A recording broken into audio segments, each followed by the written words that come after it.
Geo fucks, I'm back, and we're still discussing Trump's administration and his anti-LGBTQIA plus, anti-intersex, anti-transgender executive orders that were submitted and passed January 28th, 8 days after the first slew of just horrible executive orders. Okay, in the meantime, the exact impact of the order will have on trans youth and their families remains unclear. While the executive orders does not immediately ban care for trans youth, one of the main risks currently is that hospitals and institutions will comply in advance out of fear and or ignorance, leading to premature restrictions to care. We do have groups such as Lambda Legal, the Human Rights Campaign, the American Civil Liberty Union, ACLU, for example, have criticized the executive orders and are legally challenging in courts currently. The court proceedings may delay or prevent aspects of the order from being implemented. This is why, again, I'm very thankful and grateful to the people who are allies to the intersex and trans community, who are allies to the LGBTQIA plus community. We are going to be fighting like hell, and again, when you're marginalized, I just feel like our entire lives is just one big battle, right? Like you get from one battle to the next, to the next, to the next. And we're constantly fighting for the ideals that this country claims to be about. We're fighting for life, liberty, and the pursuit of happiness.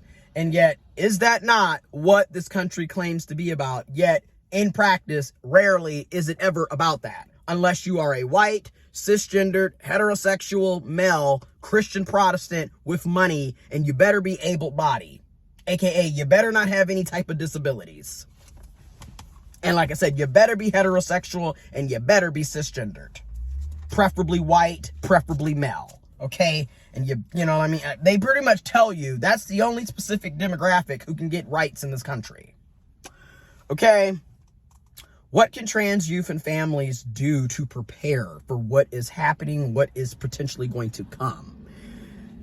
According to Harper Selden, who is the senior staff attorney at the American Civil Liberties Union, ACLU, there are several steps that trans youth and their families can be taking to prepare for potential changes. And I would also like to say, I feel like anybody that is under the transgender umbrella, any intersex person, regardless of age, these are things that we all should be looking into taking preparation. Okay, so one of those things being number one, making sure that all of your or your child's prescriptions are filled and up to date. In fact, I'll be calling my medical provider today to get those things going. Number two, keeping up with your or your child's regularly scheduled medical appointments. This is very important because you want to make sure that you have all of your hormones. You've gotten your lab works done. You've had your levels tested, things of that nature.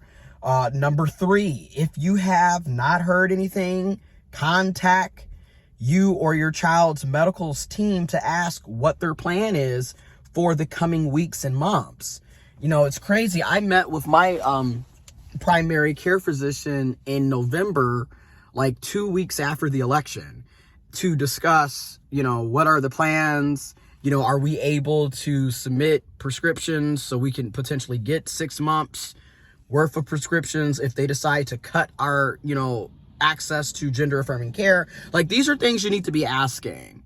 And if you are a medical professional and you have trans, intersex, queer patients, clients, you need to be reaching out to them as well and do your due diligence, because right now isn't the time for you not to just think everything is okay and then later down the road you don't have access to your health care. Okay? Number four, making a plan for what to do if you or your child experience temporary or prolonged interruptions in care or medications.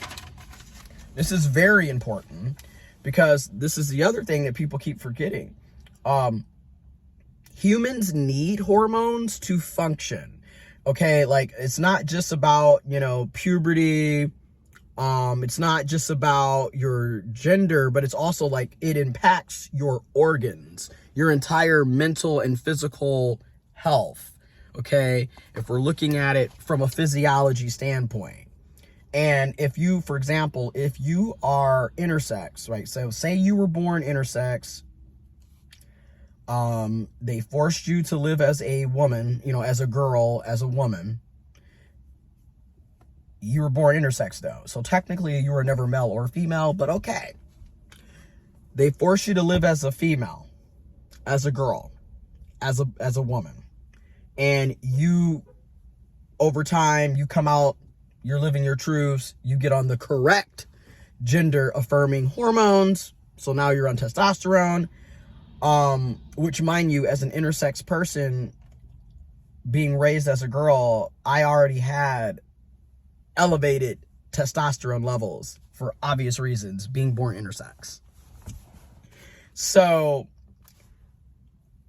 and say down the road, you had a hysterectomy, for example.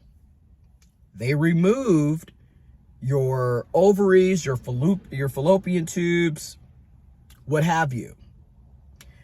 And you're now, you're on gender affirming care.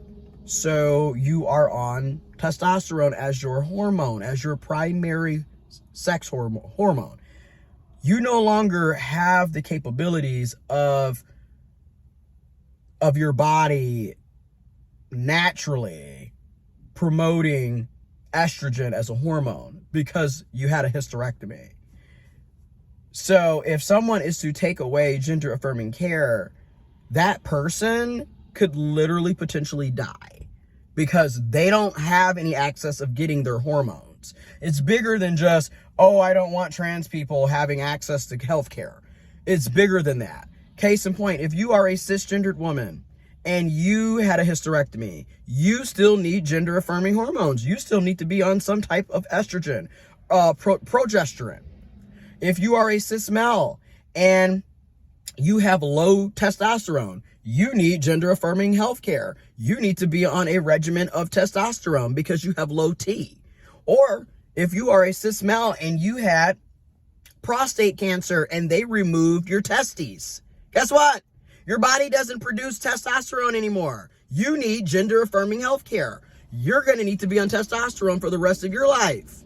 This is cis females that go through menopause. Again, I can go on and on and on how this is going to be damaging not only for intersex and trans people, but ultimately it's going to damage cisgendered folks. Again, remember, you're 98.4% of the population, cis folks. Here are some resources for trans youth and trans people in general. In the USA, and this information will be in the description box below, we have the Trevor Project, okay? They are 24/7, 365, okay? They are open every single day of the year. You can phone, leave phone calls, text messages. They have chat options available. And you can learn more about Trevor's Project at trevorsproject.org/get-help, okay? That will be in the description box below. There's also the Trans Lifeline, 877-565-8860. They are open Monday through Friday, 1 p.m. to 9 p.m. Eastern Standard Time, okay? You can learn more at translifeline.org/hotline. Information will be in the description box below. There is also the LGBT National Youth Talkline. This is more so geared towards youth that are in the LGBTQIA+ community. You can call them at 800-246-7743. Okay? Mondays through Fridays, 2 p.m. to 11 p.m. Eastern Standard Time. Saturdays, they are open from 12 p.m. to 5 p.m. Eastern Standard Time. You can learn more at lgbthotline.org/youth-talkline. That information is all in the description box below. And I will continue to give reports on what's going on, okay? I want folks to know, again, a huge shout out to transgender_together Instagram. Their information will also be in the description box below, as well as additional data and information. And as always, I strongly recommend you critically think, you investigate for yourself, you do research, share your information, fact check me. I'll have my information, as always, in the description box below. But unlike Trump, I'm not here to tell you what to think or how to think. I just hope that you do think, okay? And that's that.